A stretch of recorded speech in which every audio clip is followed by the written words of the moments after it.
Bapak saudara, ikhwan fillah, banyak orang mendengar kalam ini.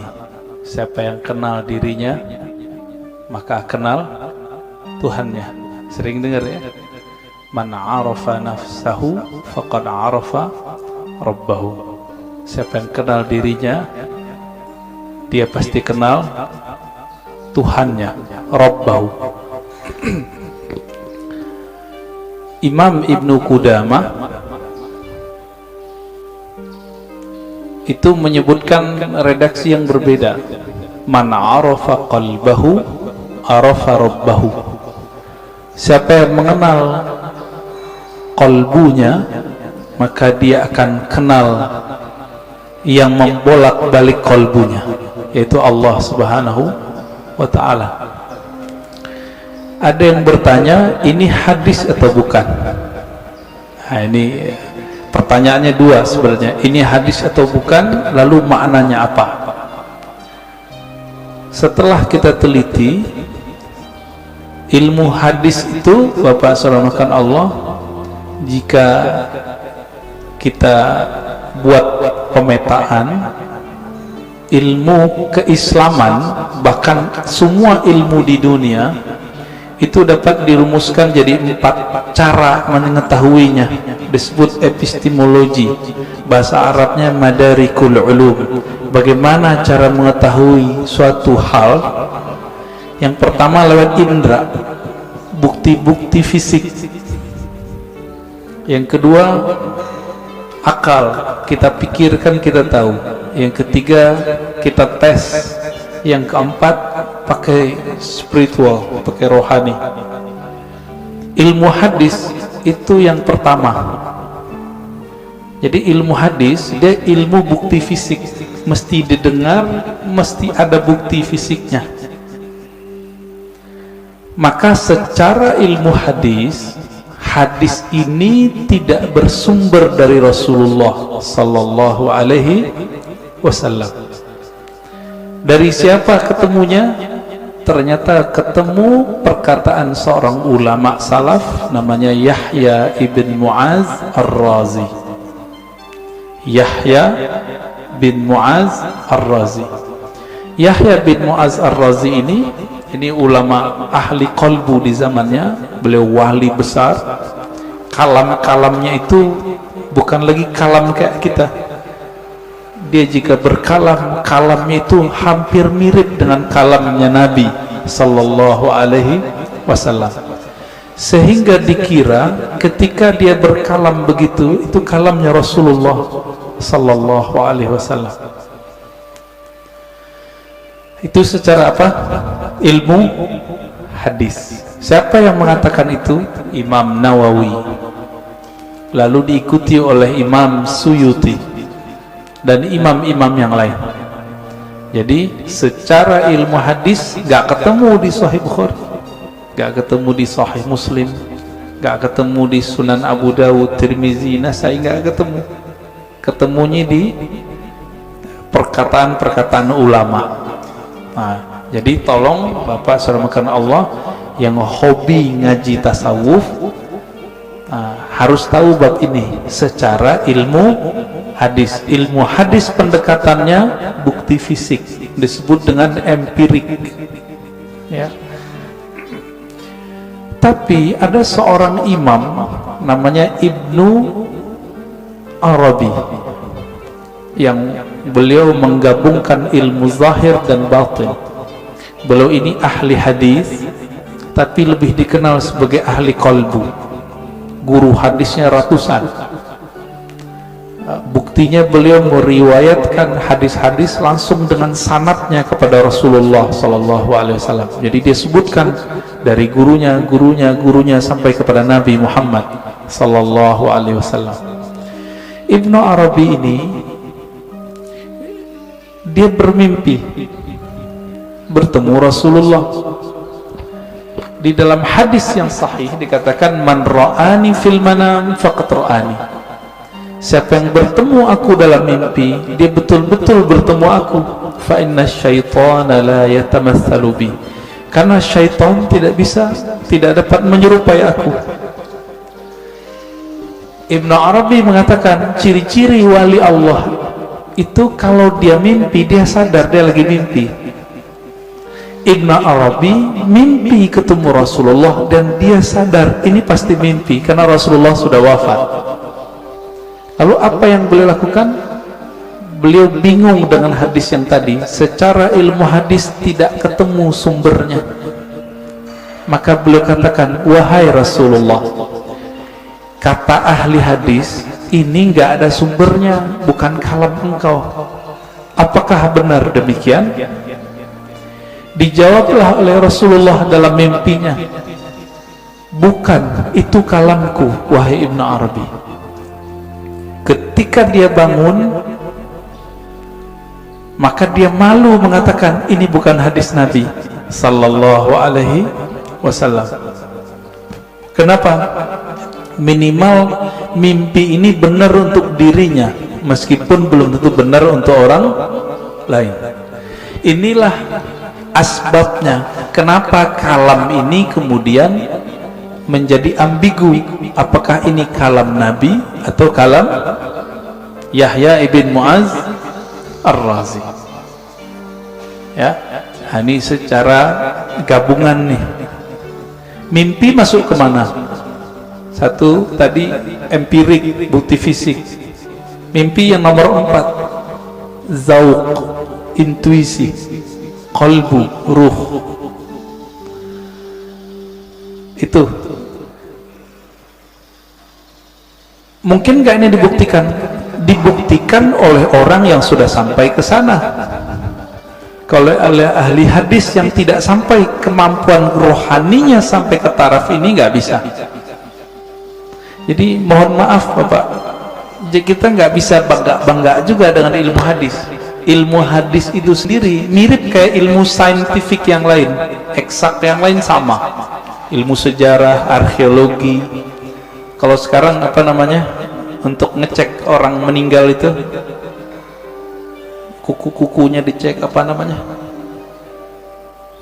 ya forensik gitu ya. Jadi bukti fisik semua. Ilmu hadis mesti berdasarkan zahir fisik. Oleh karena itu Bapak, saudara yang bukan Allah, jika berdiskusi dengan ahli hadis, sulit kita ngungkit-ngungkit yang nomor 4 ini. Dia pasti yang nomor 1.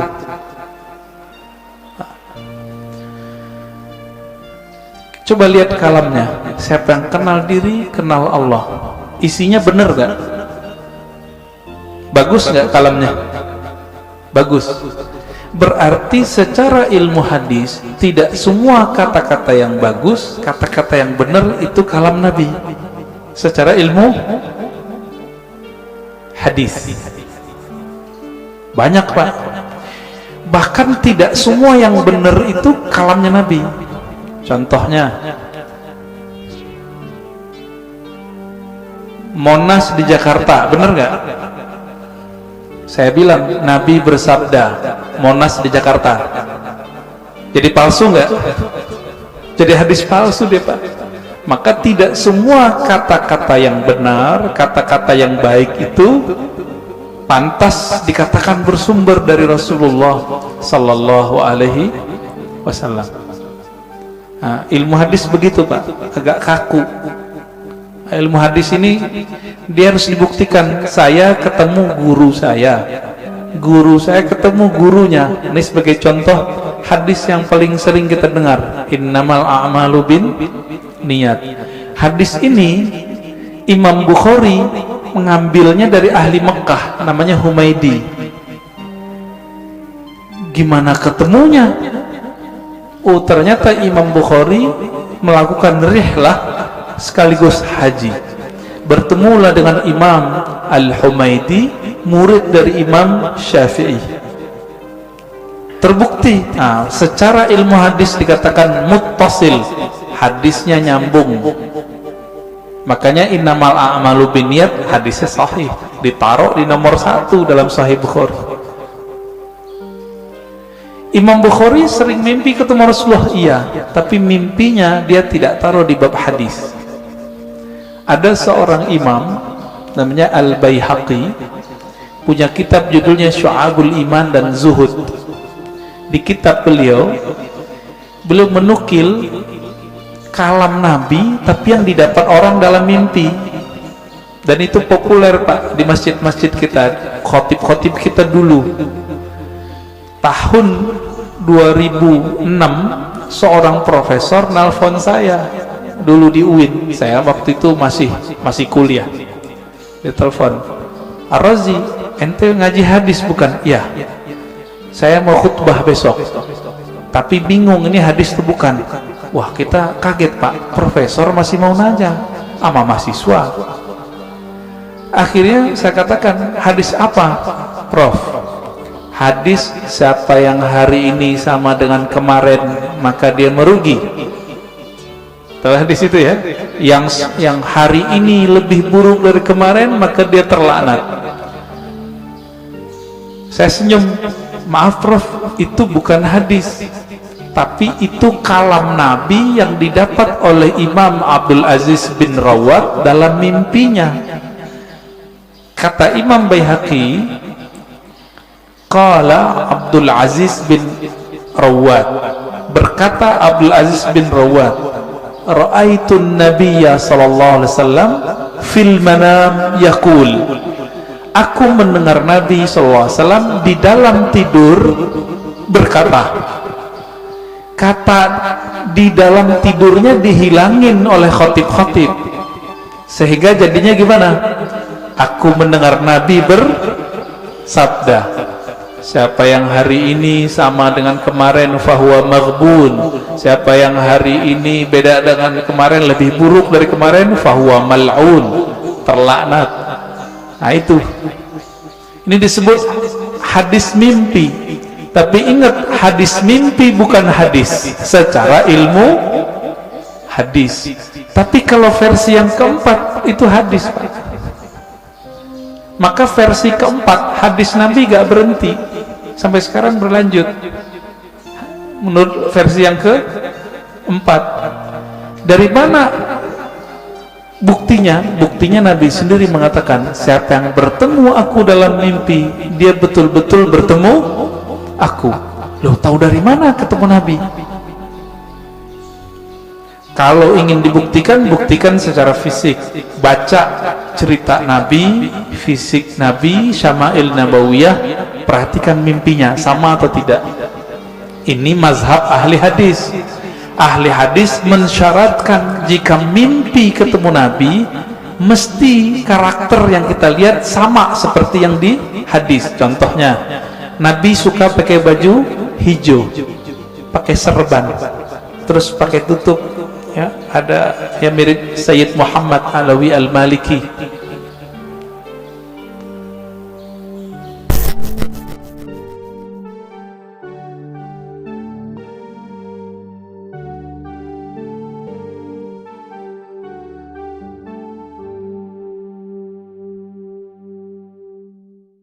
Sir rahasia di dalam ini nggak pernah bohong. Ma kadzabal fuadu ma ra'a. Dalilnya itu, tidaklah si fuad ini, si kolbu ini, si hati ini pernah berbohong dengan apa yang dia lihat. Jadi walaupun Nabi sudah meninggal menurut ahli hadis, tapi bagi ahli ruhani Nabi nggak pernah mati Pak. Nabi cuma pindah alam ruh, alam barzakh, alam malakut jabarut. Nah, ada di antara ulama yang setiap hari bisa ketemu Nabi. Siapa itu? Gurunya Imam Syafi'i, namanya Imam Malik. Dihikayatkan dalam kitab Hilyatul Awliya, kitab hadis, tapi berkaitan dengan Tazkiyatun Nafs, karya Imam Al-Hafiz ahli hadis Abu Nu'aim Al-Asbihani. Imam Malik berkata, "Ma bittu lailan illa wa ra'aitun nabiyya sallallahu alaihi wasallam." Lebih kurang begitu. Tidaklah aku beristirahat malam hari, melainkan saat aku memejam mata, aku memandang kepada Rasulullah sallallahu alaihi wasallam tiap malam, Pak. Siapa imamnya? Imam Malik. Tapi Imam Malik ahli hadis, maka beliau tidak memasukkan hasil dialognya dengan Nabi ke dalam bab ini, tapi masuk ke bab fatwa, dianggap itu ilham. Beda dengan Imam Ibnu Arabi, beda dengan Imam Ghazali. Mereka menganggap ini juga hadis, tapi hadis-hadis rohani, tidak masuk ke bab ilmu hadis. Nah, disinilah mulai bertengkar Pak antara ahli hadis sama ahli tasawuf. Bagi ahli hadis, kalian sesat. Kenapa? Itu bukan hadis Nabi, itu hadis palsu. Bagi ahli sufi, yang sesat siapa? Kalian gak mengerti kok kami dibilang sesat. Kalian gak bisa berkoneksi dengan Nabi, kok kami yang dianggap sesat. Begitu. Maka kemudian oleh Imam Al-Baihaqi, ya, satu tingkatan di atas Imam Ghazali, itu beliau gabung di kitabnya, di kitab Az-Zuhud, ya, di kitab Syu'abul Iman, kalam Nabi baik dalam ilmu hadis ataupun versi ahli qalbu. Bapak saudara Allah, kira-kira inilah kenapa ahli hadis susah baikan sama ahli tasawuf, ya. Maka muncullah di generasi berikut ahli hadis yang mereka penasaran dengan ilmu tasawuf, sebaliknya ahli tasawuf yang penasaran dengan ilmu hadis. Nah, maka di zaman setelahnya muncul sufi muhaddis, muhaddis sufi, muncul begitu. Nah, ini terlihat dari Imam siapa? Imam As-Subki, dia ahli hadis juga, murid Ibnu Athaillah Sakandari, pengarang Hikam. Ini kitab kecil yang saya bawa, Ibnu Qayyim, dia ahli hadis, belajar tasawuf. Muncullah kitab-kitab tasawufnya banyak sekali. Madarijus Salikin, Al-Wabilus Sayyib, Iddatus Sabr, Rawdatul Muhibbin, banyak sekali kitab tasawufnya. Puncaknya nanti ada pada Imam Murtada Zabidi, ahli hadis juga ahli sufi. Nah, terlepas dari itu Bapak saudarakan Allah, perbedaan itu sampai sekarang masih ada, ya. Makanya sekarang istilah ahli hadis ini diambil oleh sekelompok orang dan menamakan dirinya kelompok sunnah. Boleh nggak? Ya boleh-boleh aja, tinggal bukti aja sanadnya, ya.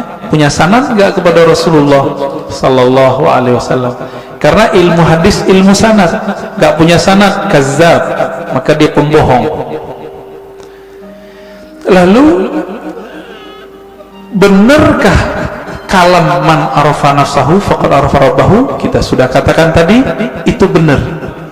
Nah, terlepas dari ini kalam Nabi atau bukan, kalam ini sudah menjadi kaidah dalam ilmu tazkiyatun nafs, ilmu tasawuf, ilmu kerohanian. Lalu apa maknanya? Siapa yang kenal dirinya, maka dia kenal Tuhannya. Antum nih teman-teman, namanya misalnya Abdullah, dikasih bapaknya Abdullah. Mengenal diri itu mengenal tubuh si Abdullah atau kenal yang mana? Sekedar mengenal jasad? Tentu tidak. Lalu kenal apa ini? Kenal yang mana ini? Bukan yang jasad ini. Kan banyak juga Pak, anak-anak udah 7 hari nggak punya nama, bapaknya datang ke kita, tak kasih nama dong anak saya. Berarti nama jasad ini itu bisa dibuat, bisa dirubah Pak. Sebelum kita masuk ke tubuh ini, kita punya nama. Benar nggak punya nama? Kita lahir di dunia, yang ngasih nama siapa? Orang tua, guru. Sebelum kita masuk ke dunia ini, kita di alam ruh. Allah mengatakan, alastu birabbikum, bukankah aku Rabbmu? Allah memanggil kum, kamu. Berarti kita ada nama, Pak.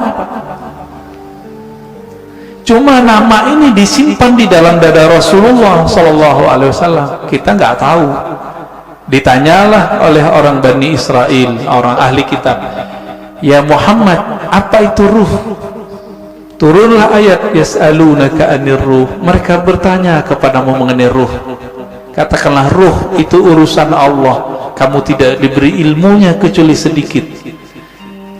Sedikit di situ, wa ma utitum minal ilmi illa qalila. Sedikit menurut siapa? Menurut saya, menurut Nabi, menurut Bani Israel, atau menurut Allah? Menurut Allah. Maka sedikit menurut Allah itu banyak menurut kita. Orang kaya di Indonesia bilang, saya ngeluarin uang dikit. Dikitnya itu udah 100 triliun, Mbak. Apalagi raja di raja alam semesta ini, Rabbul Alamin, Allah Subhanahu wa Ta'ala. Ilmu ini disimpan dalam dada Rasulullah. Ada sahabat yang dikasih tahu, ada yang tidak. Maka Nabi itu bisa ngerti, Pak, dengan izin Allah. Ada orang nih jihad, kayaknya paling kuat, kayaknya paling banyak bunuh musuh, tapi Nabi mengatakan finnar, finnar, masuk neraka, masuk neraka. Kenapa? Nabi tahu namanya sudah ada di neraka, nggak dihapus dari neraka. Ternyata benar, orang ini beramal cuma dengan fisiknya, ruhnya tidak beramal. Ruhnya gak beramal, Pak. Jadi ketika disebut siapa yang kenal dirinya, maka kenal Tuhannya. Diri yang fisik, yang mengenal diri fisiknya, dia baru mengenal perbuatan Allah. Disebut ma'rifatul af'al, mengenal perbuatan Allah. Ajaib gak kelahiran manusia? Penciptaan manusia ajaib gak? Ajaib, Pak. Kok bisa-bisanya ada makhluk hidup di perut seorang perempuan? Itu ajaib itu. Saya mau tanya nih, yang udah nikah, yang punya anak, itu antum yang menciptakan anak atau cuma sebab doang? Ya, bikin doang ya. Tapi kita nggak yang gedein, yang mengembangkan biar kasih tulang, enggak. Ya, coba tanya sama yang udah pernah hamil, ibu-ibu yang udah hamil, tanya. Ajaib itu. Maka mengenal diri yang fisik mengantarkan kepada ma'rifatullah level 1. Apa itu?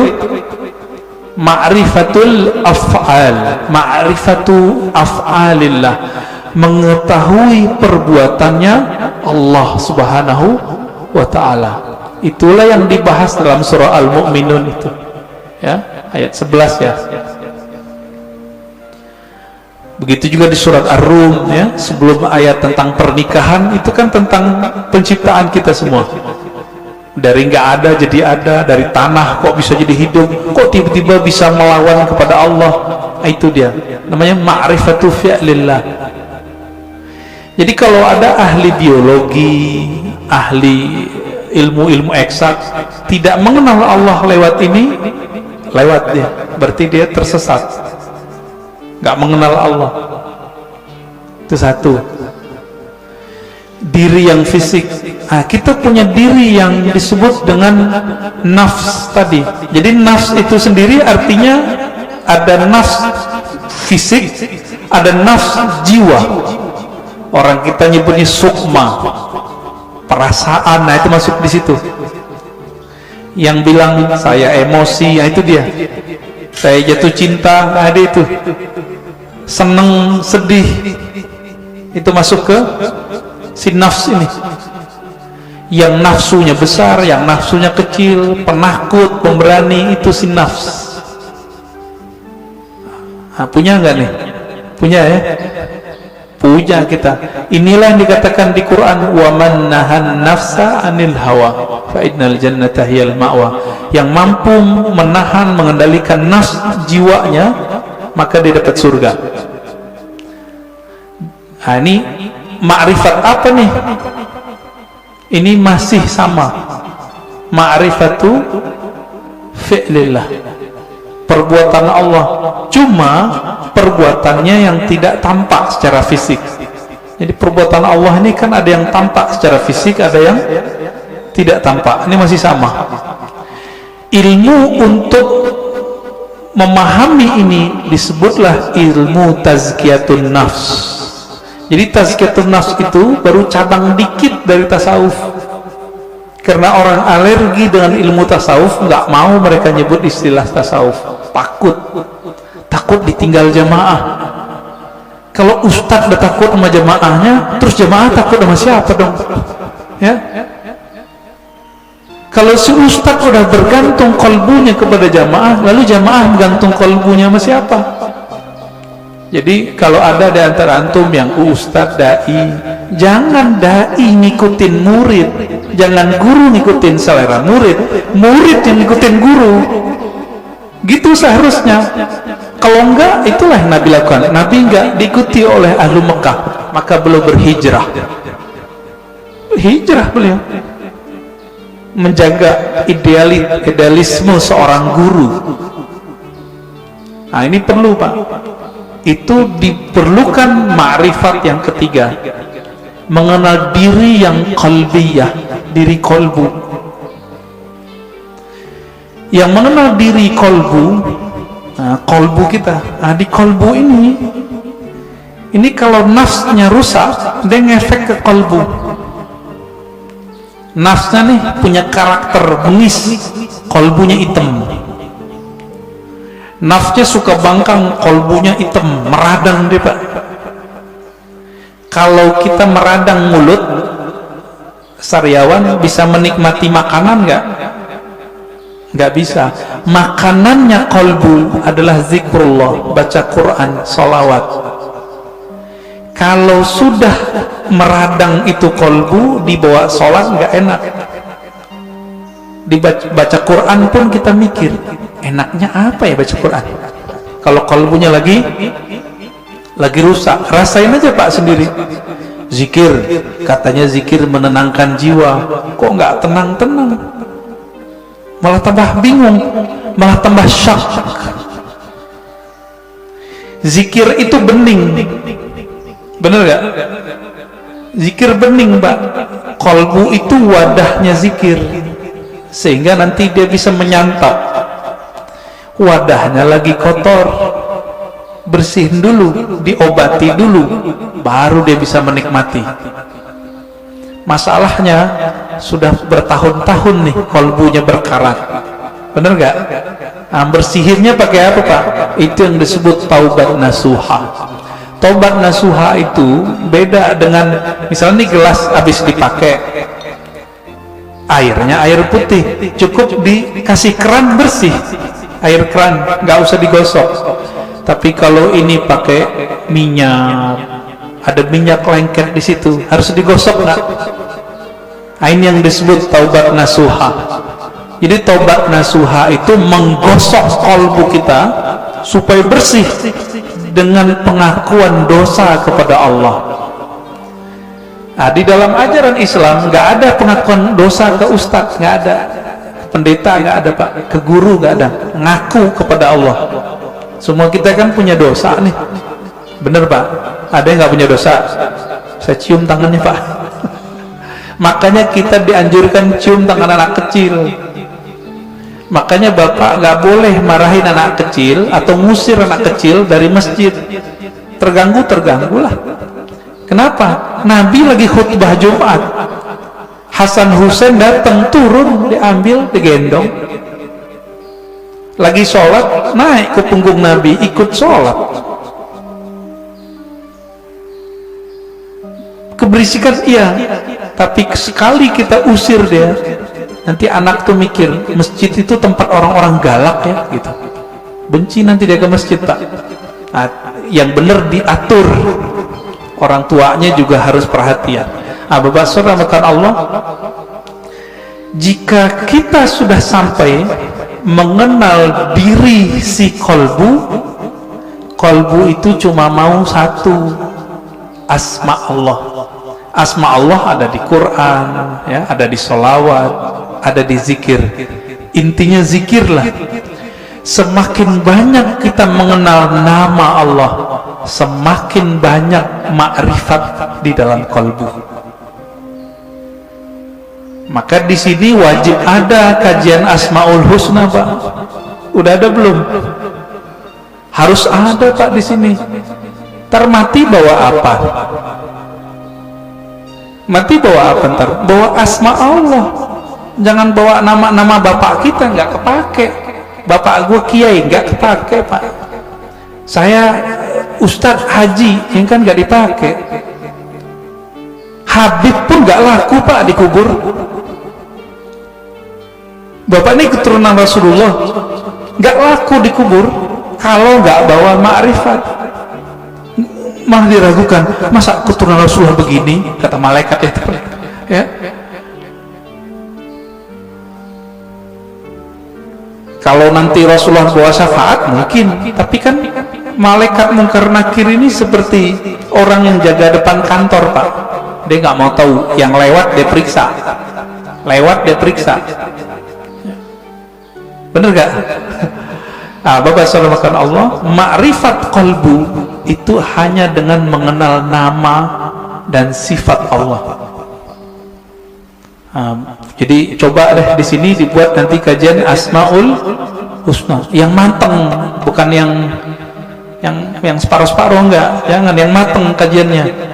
Gurunya ahli zikir, bersanad zikirnya kepada Rasulullah. Insya Allah Pak enak ngajinya, kan banyak nih. Carilah ya, semoga ketemu nanti. Asma sifat. Ma'rifatus sifat itu masih bagian dari kolbu, paling dalam. Dia udah masuk ke dalam sirnya kolbu. Kan kolbu ini dia ada bagian-bagiannya, Pak. Kolbu itu disebut ada fuad, ada yang disebut dengan lub. Inti dari kolbu disebut lub. Rahasia yang ada di dalam inti kolbu itu disebut dengan sir. Maka disebutkan dalam Al-Quran, Allah ya'lamu sirra wal akhfa.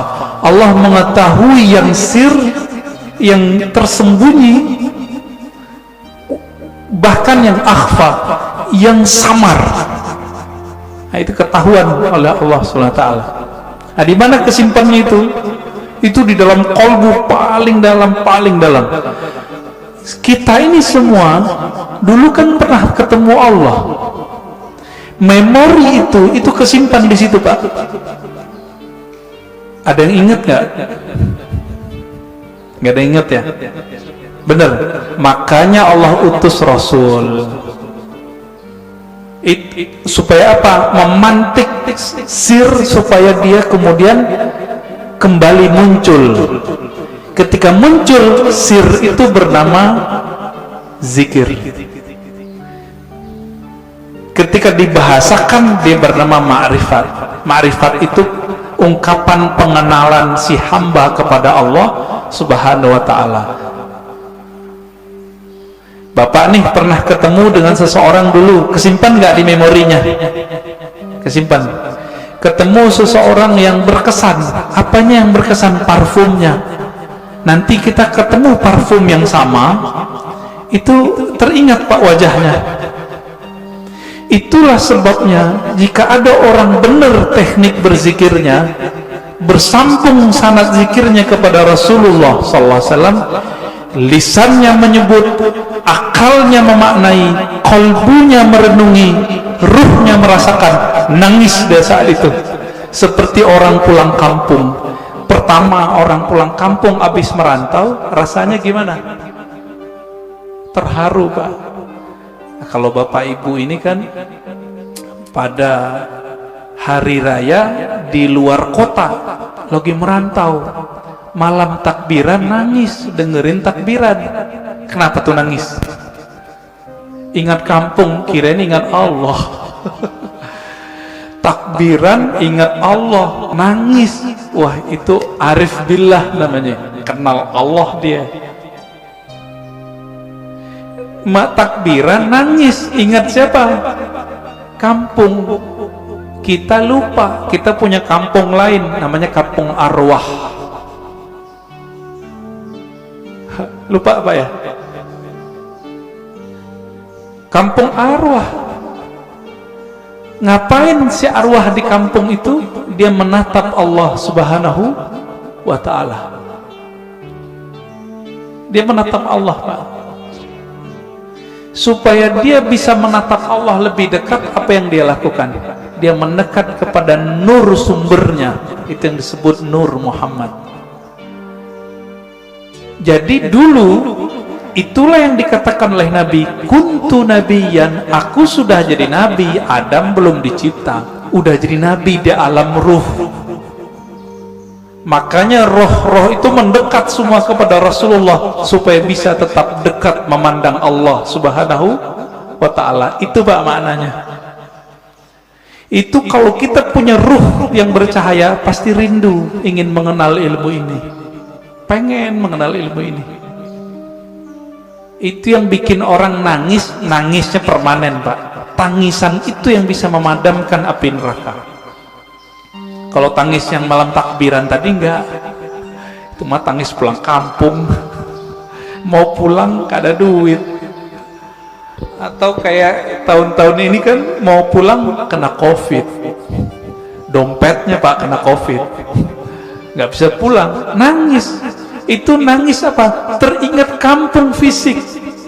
Jadi jika orang bisa nangis karena ingat kampung fisik, kampung badan ini, teringat orang tua zahir, apalagi jika dia teringat dengan orang tua rohaninya. Sering dengar nggak istilah Nur Muhammad? Ya, masih ingat? Disebut apa? Nur Muhammad itu Abul Arwah, bapaknya sekalian roh. Maka ketika ruh itu rindu ke siapa? Dia rindu sama ayahnya. Itulah kenapa kalau sholawat jadi wajib dalam sholat. Allahumma sholli ala Sayyidina Muhammad. Ini orang malah debat, nggak boleh pakai Sayyidina, boleh pakai Sayyidina. Itu mah debat biasa itu. Kolbunya, ruhnya rindu nggak kepada Rasulullah? Nah, kalau sudah sampai ke sana, dia sudah sampai ke ma'rifatur ruh. Mengenal ruh, dari mana dia berasal, dulu dia bersama siapa. Nah, ini kabar gembiranya Pak. Ruh kita ini dulu ngapain di sono, sekarang diulang aktivitasnya. Kalau dulu Bapak di sono suka mendatangi Nabi, suka mendatangi orang yang dekat dengan nur Nabi itu, maka sekarang Bapak pasti suka dengerin pewaris-pewaris Nabi, pasti cinta sama zuriat Nabi. Nah, orang-orang yang dulu mencintai Rasulullah di sana, di alam ruh itu, dia cinta kepada nur Nabi, maka Allah kasihlah dia fisik di dunia bernama Habib atau ulama, dua aja, Habib atau ulama. Jadi kenapa Habib terlahir sebagai Habib, Kiai sebagai Kiai, Gus sebagai Gus, Ajengan sebagai Ajengan? Karena dulu nurnya mengagumi nurnya Nabi sallallahu alaihi wasallam. Itulah makna hadis al-arwah junudun mujannadah, hadis sahih Muslim. Ini syarahnya jarang orang menjelaskan ini. Roh itu dia berbaris-baris seperti tentara. Nah, dulu nih Bapak kalau dibukakan pintu kolbunya, itu bisa lihat Pak, dulu kita seperti ini di sono, ngumpul Pak seperti ini. Bapak kenapa sebut masjid ini Masjid Nabawi? Karena merindukan Nabi Sallallahu Alaihi Wasallam. Semoga para pewakaf, pendiri, pengurus diberkahi oleh Allah, diberi rindu kepada Rasulullah. Bahkan sebelum wafat Allah kasih mimpi ketemu Rasulullah sallallahu alaihi wasallam. Amin. Pasti bisa, Pak. Rasulullah kan nggak mati beliau, cuma pindah alam. Kalau kita bisa mati sebelum mati, bukan bunuh diri loh Pak ya. Mati sebelum mati itu apa? Mampu memilah ini alam jasad, ini alam pikiran, ini alam kolbu, ini alam ruh. Mampu dia berzikir, bertahan, bisa dia ketemu Rasulullah sallallahu alaihi wasallam. Bisa, Pak.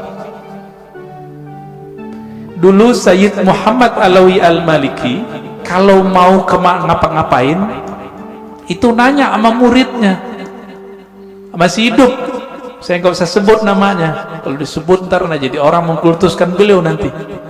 Orang kita, Pak, Jawa Tengah kalau nggak salah ya, Kiai Fulan, bertanya ke beliau, bocah ya waladi, kira-kira begitu ya, anakku, coba tanya ke Nabi, saya mau melakukan ini, beliau restu nggak? Itu yang minta siapa? Sayyid Muhammad, keturunan Rasulullah sallallahu alaihi wasallam, hafal banyak hadis.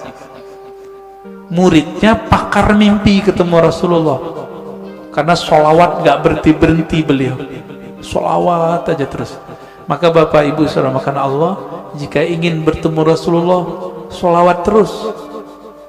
Terus itu apa ujungnya? Ujungnya mati. Jadi kalau belum mati jangan berhenti. Dijamin Pak, pasti. Kenapa? Hadis jaminannya jelas. Man shalla alaiya sallallahu alaihi asyara marrat.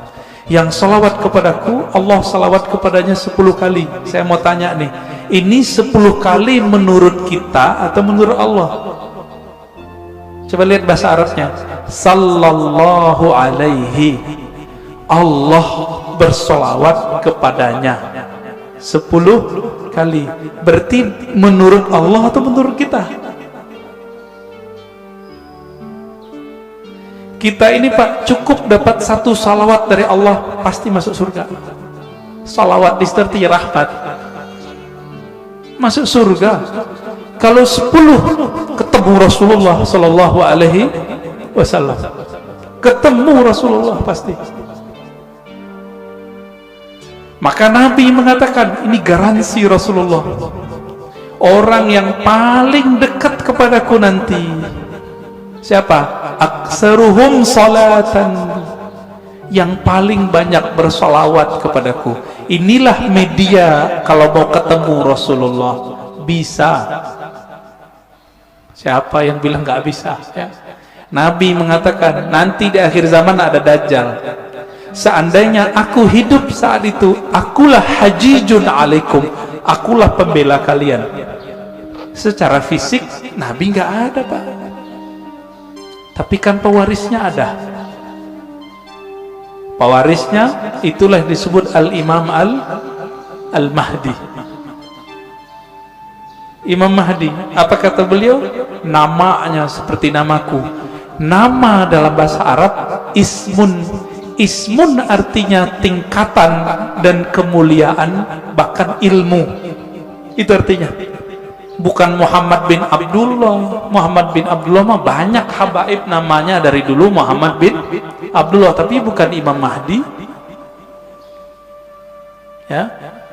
Ini sekarang banyak yang kajian akhir zaman tapi terjebak pada riwayat ahli hadis fisik, tidak mempertimbangkan ahli rohani. Nah, ini kesalahan besar kajian akhir zaman hari ini. Akhirnya yang terjadi cocok logi. Kita berterima kasih, syukron ya, terima kasih para asatis akhir zaman. Antum telah membuat kita aware, sadar mengenai hadis akhir zaman. Cuma kadang nggak cocok.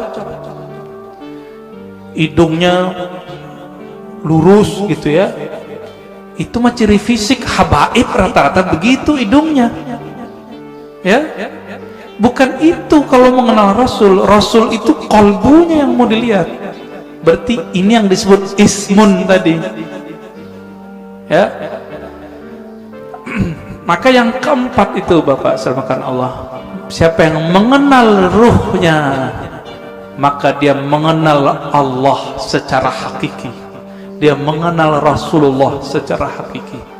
Nah, semoga kita sampai nih yang ke ini nih, keempat, mengenal ruh walaupun sedikit. Menurut Allah itu kan banyak bagi kita.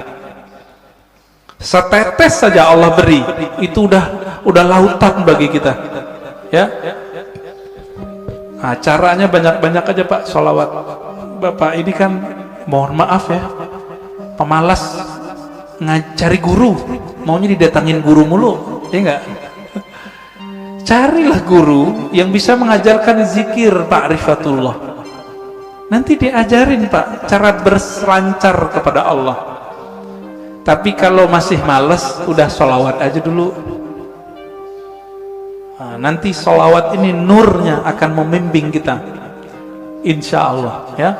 Jadi lebih kurang makna ringkas dari man arafa nafsahu faqad arafa rabbahu, 4 level ini, ya. Tinggal dilihat kita bagian yang mana.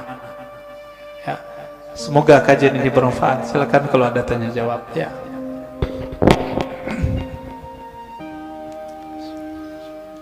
Alhamdulillah, selesai materinya, kita masuk ke sesi tanya jawab. Mungkin saya tanyakan dari akun YouTube An-Nabawi TV. Ada 5 pertanyaan nih, tapi tidak semuanya dipilih yang terbaik. Yang pertama, mohon penjelasan Buya tentang perkataan bahwa telinga yang berdenging adalah nama kita disebutkan di alam malakut, maka bersolawatlah. Mohon penjelasannya tentang perkataan ini, jazakallah. Yang kedua Buya, betulkah hadis surga di bawah telapak kaki ibu itu hadis palsu? Mohon penjelasannya Bu. Demikian dari YouTube, itu aja yang terbaik Bu. Yang pertama tentang kalau telinga berdenging, nama kita disebut di alam gaib malakut, ya. Itu yang hadisnya dinukil oleh Imam An-Nawawi dalam kitab Al-Azkar. Hadisnya lebih kurang hasan, tapi tidak menyebutkan mengenai alam malakut. Nabi cuma mengatakan, siapa yang telinganya berdengung, lebih kurang begitu, maka bacalah basmalah. Lalu ada doanya, zakaraniallahu bi khairin, semoga Allah menyebutku dengan yang baik. Itu maksudnya, bahkan bukan malakut saja, semoga Allah menyebutku dengan yang baik. Berarti lebih dari jabarut, lebih dari semuanya. Kalau Allah berbicara di mana? Karena Allah nggak perlu tempat. Nah, ini yang disebut qadim, ya, qadim. Tapi bisa saja kalam Allah disampaikan ke alam-alam yang lain. Wallahu ta'ala alam. Itu maksudnya. Hadisnya hasan, ya. Yang kedua, oh ya, surga di bawah telapak kaki ibu. Kalau kalimatnya begitu, iya, bukan hadis Nabi.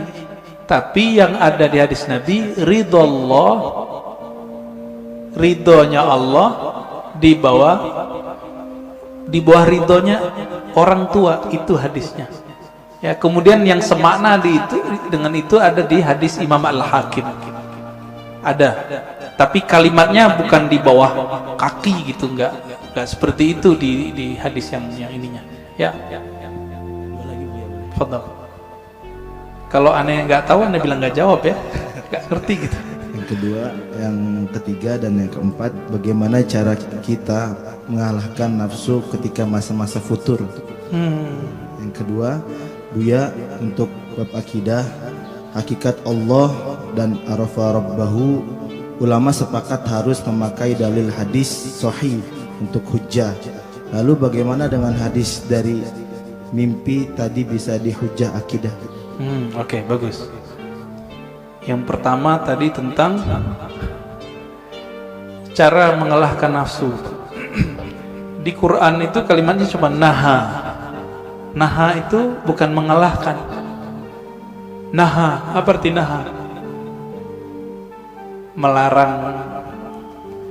Jadi naha itu kita mampu melarang jiwa.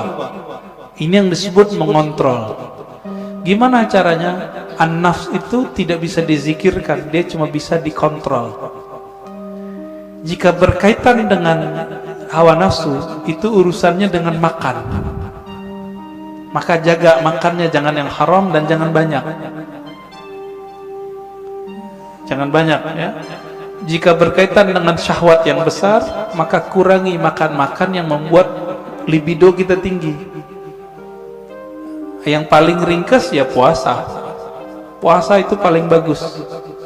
Jadi tidak ada lagi setahu saya yang paling kuat untuk mengolah nafs jiwa kecuali puasa. Nggak ada lagi Pak. Coba cek Bapak ini kalau puasa jalan ngelihat yang bening-bening nggak berani. Wah lagi puasa gitu Pak. Coba aja tuh. Kalau nggak puasa haji mumpung. Ya tafadhal. Yang kedua tadi udah ya? Bab hakikat Allah. Oke.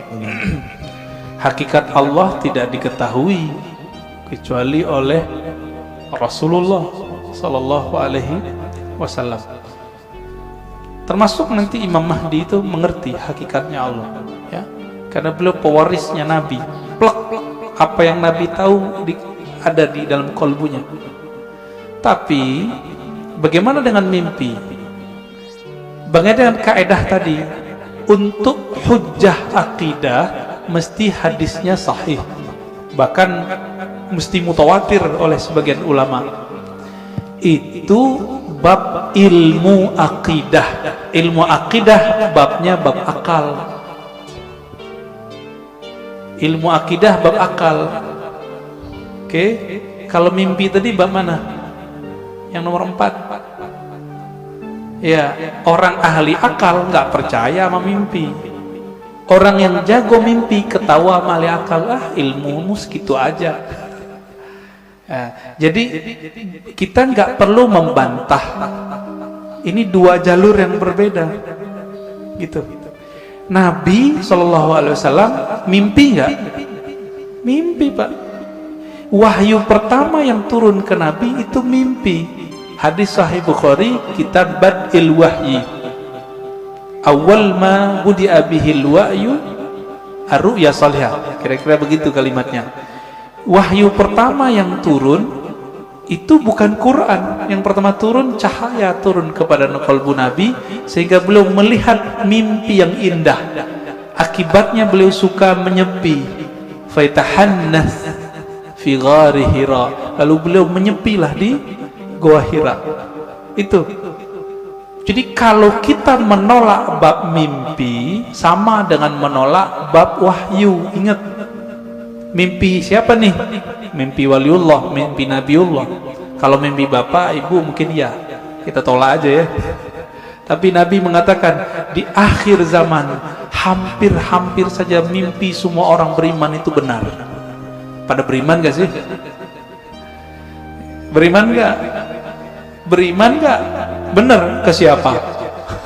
Ke Allah, ke Rasulullah. Rasulullah mengatakan salah satu warisan kenabian itu adalah ar-ru'ya as-salihah. Ar-ru'ya salihah juz'un minan nubuwah. Hadis Imam Tirmizi, hadis sahih. Ya. Jadi ahli qalbu itu jaga benar. Ternyata Imam Bukhari, Imam Tirmizi, imam-imam itu menghargai mimpi, maka mereka buatlah satu bab, satu kitab dalam sahih mereka, kitab Ta'birur Ru'ya. Imam Bukhari punya kitab itu. Dalam Sahih Bukhari, bab mengenai takbir mimpi. Kenapa Pak? Ternyata sahabat Nabi setiap ba'da subuh setoran mimpi yang bening-bening itu kepada Rasulullah. Mimpi malaikat, mimpi melihat ada cahaya dari langit. Itu mereka cerita kepada Rasulullah. Kiai sekarang kan nggak bisa begitu Pak. Wah bunga tidur, nggak ngerti, bilang aja nggak ngerti, jangan dibilang bunga tidur. Ilmu mimpi itu ilmu yang mustaqil, dia ilmu permanen dan berdiri sendiri. Dia nanti berkaitannya dengan ilmu rohani, ilmu tasawuf. Jadi tidak berbenturan dengan ilmu akidah. Gitu ya. Lagi Buya boleh. Tadi Buya membahas tentang mimpi. Bagaimana menurut Buya kalau saya pernah bermimpi Rasulullah SAW, amin, dan melihat beliau seperti jatuh cinta, tapi tidak terlalu detail melihat mukanya.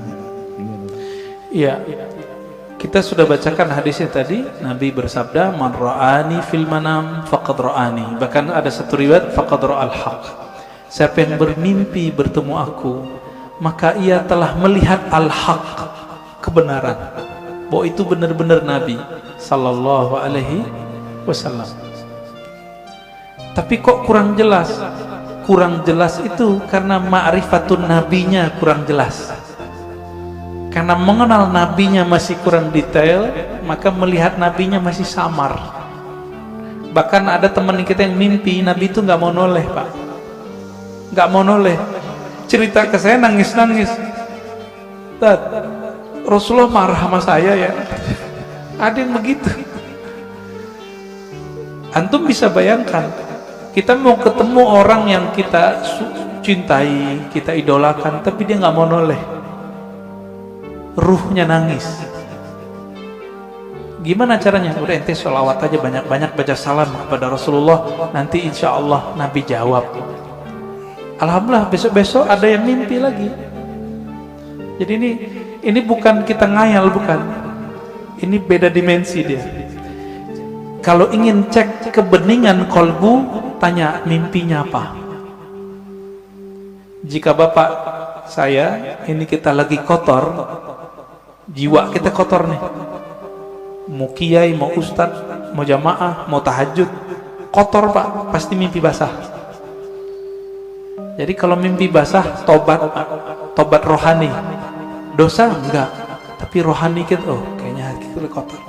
Sayyidina Umar ketika bermimpi menggauli budaknya, budak halal enggak? Halal. Apa kata beliau? Syaghalatni siyasah. Ya Allah, aku tersibukkan oleh urusan politik sehingga lupa wirid. Ini Umar, ngerti beliau. Tapi beliau pun kalau mimpi sama yang halal. Kalau kita kan kita berharap mimpi sama artis, Pak. Ya. Silakan. Baik. Assalamualaikum warahmatullahi wabarakatuh. Waalaikumsalam. Pak Ustadz, Pak Kiai, kalau boleh mohon maaf, saya sedikit ingin memuji Pak Ustadz. Saya baru ketemu Ustadz Kiai yang cahayanya bagus Allah. dan bening. Ini pertama. Yang kedua, saya umur 74 tahun. Tapi baru sekarang saya ketemu Ustadz mengatakan bapaknya roh itu adalah Nur Rasulullah. Alhamdulillahirrahmanirrahim. Ilmu saya bertambah satu sekarang Pak, luar biasa. Saya juga merinding ini Pak dengarnya. Selama ini saya nggak ngerti bapaknya roh itu siapa. Mudah-mudahan juga teman-teman saya di Nabawi ini sama juga mudah-mudahan, tapi nggak tahu. Seperti Pak Ketua DKM mungkin lebih ahli, sama Pak Nenggolan lebih ahli daripada saya. Dia tahu kalau saya 74 tahun umur nggak tahu bapaknya roh saya siapa. Alhamdulillah saya subuh hari ini mendapat ilmu yang luar biasa bahwa saya kenal bahwa roh saya ini adalah Nur Allah, Nur Rasulullah SAW. Kemudian tadi kalau anak-anak basis sudah bertanya, bagaimana kalau saya selalu selawat, selalu merinding atau apa namanya bulu kuduk. Ini kalau bahasa orang Sumatera, Palembang tuh bulu kuduk Pak, bulu kuduk kayak gemetar gitu loh Pak. Itu kalau saya berselawat kepada Rasulullah. Nah yang terakhir ini Pak, tadi orang ahli sodoko jariyah, kaya raya, banyak duit, tapi kok masuk neraka. Bagaimana dia menyambungkan antara jasmani dan rohaninya sehingga sodokonya jadi amal ibadah pada Allah Subhanahu wa taala. Terima kasih Pak Ustadz. Mohon maaf saya terlalu memuji Pak Ustadz karena cahayanya luar biasa buat saya. Terima kasih. Cahaya lampu lebih hebat daripada itu lagi Pak. Sekian, assalamualaikum warahmatullahi wabarakatuh. Assalamualaikum warahmatullahi wabarakatuh. Mohon maaf Pak Nanggolan. Ini cahayanya memang ada 3 Pak. Allahumma salli ala Sayyidina Muhammad an-nuri dzati wa sirri sari fi jami'il asma'i was sifat. Mau bilang apa kita ya? Betul Pak. Jadi bapak rohani itu istilah bahwa ruh kita itu percikan dari nur beliau sallallahu alaihi wasallam. Lalu kenapa kita merinding? Ketika bapak merinding, itu ruhnya sedang merindu. Dijawab oleh sang Rasulullah sallallahu alaihi wasallam. Kita katakan assalamu alayka ya Rasulullah. Salam atas engkau wahai bapak rohaniku Rasulullah. Dijawab oleh beliau merinding bapak. Ruh kita Pak yang yataqashairu minhu juludul ladzina yakhshawna rabbahum. Kira-kira begitu. Di Quran surat Az-Zumar ayat 24 berapa itu ya? 23 ya, 23 bergetar karena Al-Qur'an. Al-Quran itu hakikatnya ada pada siapa? Khuluquhul Quran, kata Aisyah. Nabi Muhammad itu polanya, zahir batinnya adalah Al-Quran. Disebut nama Nabi taqsyairu minhu juludul ladzina yakhshawna rabbahum. Disebut nama sang pembawa nur Quran, pasti bergetar Pak sang para pecinta, pasti merinding. Makanya ada syairnya itu, kullul qulub ilal habibi tamilu. Semua pencinta jika disebut nama sang kekasih pasti hatinya merindu. Apa buktinya? Disebut namanya kadang-kadang meleleh Pak mata kita. Rindu dengan kampung rohani, rindu dengan orang tua rohani. Saya nih, ibu saya baru wafat setahunan. Kalau disebut ibu saya Pak, saya nangis. Padahal itu ibu fisik. Apalagi kita sebut nama Rasulullah sallallahu alaihi wasallam, nama Nabi Muhammad sallallahu alaihi wasallam, rindunya lebih dahsyat, tapi kita harus tahan. Maka lepaskanlah rindu itu dengan menyebut nama Nabi. Allahumma salli ala Sayyidina Muhammad an-nuri dzati wa sirri sari fi jamil asma' wa sifat. Assalatu wassalamu alaika ya Sayyidi ya Rasulullah. Kira-kira begitu Pak. Allahumma sholli ala.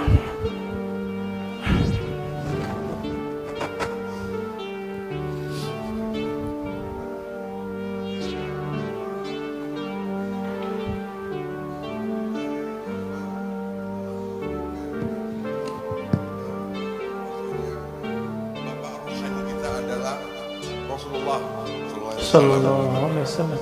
Pada saat pembukaan Pak Ustadz juga mengatakan bahwa nama yang kita pakai sekarang ini adalah nama jasad yang diberikan oleh orang tua kita, guru kita, ataupun tetua kita, kakek, nenek misalnya. Sekarang saya mau tanya, siapa nama rohani kita Pak Ustadz? Yang dimana binnya adalah bin Muhammad Rasulullah SAW. Demikian. Assalamualaikum warahmatullahi wabarakatuh. Assalamualaikum. Yang tahu nama kita orang tua kita bukan? Yang ngasih nama kita siapa Pak? Orang tua kita. Maka yang tahu nama ruhani Bapak itu bukan saya, tapi siapa yang tahu? Bapak Ruh. Tapi Bapak Ruh itu punya pewaris, bukan ulama yang bisa baca kitab ini. Ulama yang mewarisi kolbunya Nabi, plok semuanya dia warisi. Itulah nanti namanya Al-Imam Al-Mahdi. Kalau umur Bapak panjang bisa. Jika belum muncul Imam Al-Mahdi, maka wali yang disebut wali ghaus. Jika di ilmu fikih disebut mujtahid mutlak. Mujtahid mutlak, dia tahu nih barang hukumnya apa, keluar namanya. Maka bagi ahli ruh, wali-wali yang disebut wali kutub itu mereka nggak ngerti. Yang ngerti wali namanya ghaus. Jadi wali itu kan banyak Pak, ada stratanya. Ada 313 wali kutub, sejumlah dengan jumlah para rasul, sejumlah dengan jumlah ahli badar. Kutub poros, dia poros asma, poros sifat Allah. Wali-wali ini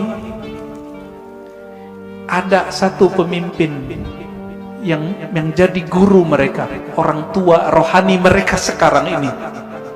Ini yang disebut Kutubul Ghaus. Dan itu cuma satu di dunia, dan pasti keturunan Rasulullah. Sayangnya mastur, tersembunyi, nggak boleh muncul Pak. Bapak pengen tahu nama ruhnya? Harus punya koneksi sama Al-Ghaus ini, gitu. Kalau mau nanti satu saat kumpulkan namanya semua, nanti saya kirim ke beliau, ya, biar dikasih namanya oleh beliau. Kapan ketemunya? Wallahu a'lam. Insya Allah ketemu. Insya Allah ketemu. Para perindu Rasulullah pasti bertemu beliau. Bapak kalau mau silakan. Nanti kumpulkan namanya, nanti beliau kasih nama. Dikasih nama Pak, dengan nama itu Bapak nanti dipanggil oleh malaikat Munkar Nakir ntar. Nama dari ayah rohani yang disimpan oleh kalbu beliau. Kira-kira begitu. Waduh, ini udah berbicara jauh kita nih Pak ya. Ya, tafadhal. Boleh terakhir dari Pak Haji Adang. Assalamualaikum warahmatullahi wabarakatuh. Assalamualaikum warahmatullahi wabarakatuh. Mohon dijelaskan perbedaan antara saudara kandung dan saudara satu ruh. Karena terkadang walaupun kita saudara satu kandung, saudara kandung dan saudara ruh. Karena yang terjadi di dunia ini, sungguh pun kita saudara satu kandung, tapi mungkin jarang ketemu, banyak perbedaannya. Berbeda walaupun tidak satu kandung, kita sering ketemu dan banyak persamaannya. Kemudian mohon dijelaskan juga perbedaan pendengaran ruhani dan pendengaran jasmani, penglihatan ruhani dan penglihatan jasmani. Terima kasih. Beda saudara kandung secara jasad Pak ya, dengan saudara ruh. Dalilnya surat Al-Hujurat, innamal mu'minuna ikhwah. Sesungguhnya orang beriman itu bersaudara. Loh, babenya siapa? Ya, bapaknya siapa? Itulah Rasulullah, Abul Mukminin, bapaknya orang beriman. Maka istri Nabi disebut Ummul Mukminin. Tapi kan kita nggak manggil Nabi Abul Mukminin, padahal itu nama beliau sebenarnya. Disebut lebih tepat Abur Ruh. Saudara ruh ini itu diketahui dari syahadat Pak, dan pengenalannya kepada Bapak Ruh. Dan yang meniupkan roh tidak dicipta Pak. Tapi jika yang dimaksud roh itu jiwa dicipta. Jadi tergantung nih, kan ulama kita kadang menyebut roh tapi artinya nafs, menyebut roh artinya kolbu, seperti Imam Ghazali. Maka ini dicipta. Inilah mazhab Imam Qushairi, Imam Ghazali, bahwa ruh dicipta. Tapi Quran kan ngomong ruh bukan yang itu. Kulir ruh min amri rabbi. Amri rabbi tidak dicipta. Roh adalah urusan Allah. Lillahil amru, ya. Allah punya amr, tapi juga punya penciptaan. Jadi Allah membedakan antara ciptaannya dengan urusannya. Urusan itu hembusan. Nah, jadi kita ini, fisik ini dengan kun fayakun. Kalau ruh enggak, tiupan Pak, tiupan dari Allah Subhanahu wa taala. Sedangkan nur, nah yang Bapak cerita tadi, nur itu pancaran. Maka manusia itu dalam dirinya minimal ada 3 nasab.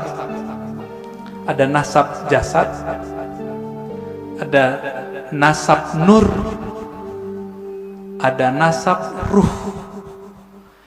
Kalau nasab jasad, banyak yang tahu. Ini Habib Mahdi As-Sagaf yang wali di Parung, almarhum, udah meninggal ya, pesantren Nurul Iman.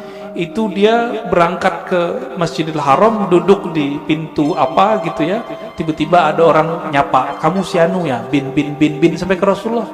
Itu nama jasad, silsilah jasad, bisa diketahui oleh banyak wali. Banyak wali bisa tahu Pak. Tapi kalau nasab nur, nasab ruh, cuma Nabi yang tahu.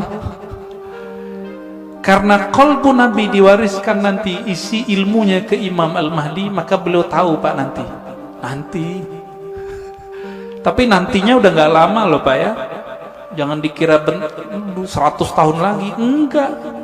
Ini COVID ini sudah penanda kalau ini sudah dekat. Negara udah banyak yang kolab Pak sekarang. Bener nggak? Biasanya virus itu ya nggak nyampe setahun hilang. Udah setahun 2 tahun hilang. Kalau ada wali yang doa, kan wali nggak mau doa Pak. Jadi wali-wali nggak berani doa, ya Allah angkatlah virus, nggak berani. Su'ul adab. Allahnya berkehendak ada virus, kita mau virusnya diangkat, sopan nggak? Maka mereka sekarang cuma ridho dengan apa yang ada. Itu wali. Jadi mohon maaf kalau bapak-bapak ini ngotot, ya Allah angkatlah virus, jangan maksa Allah dong ya.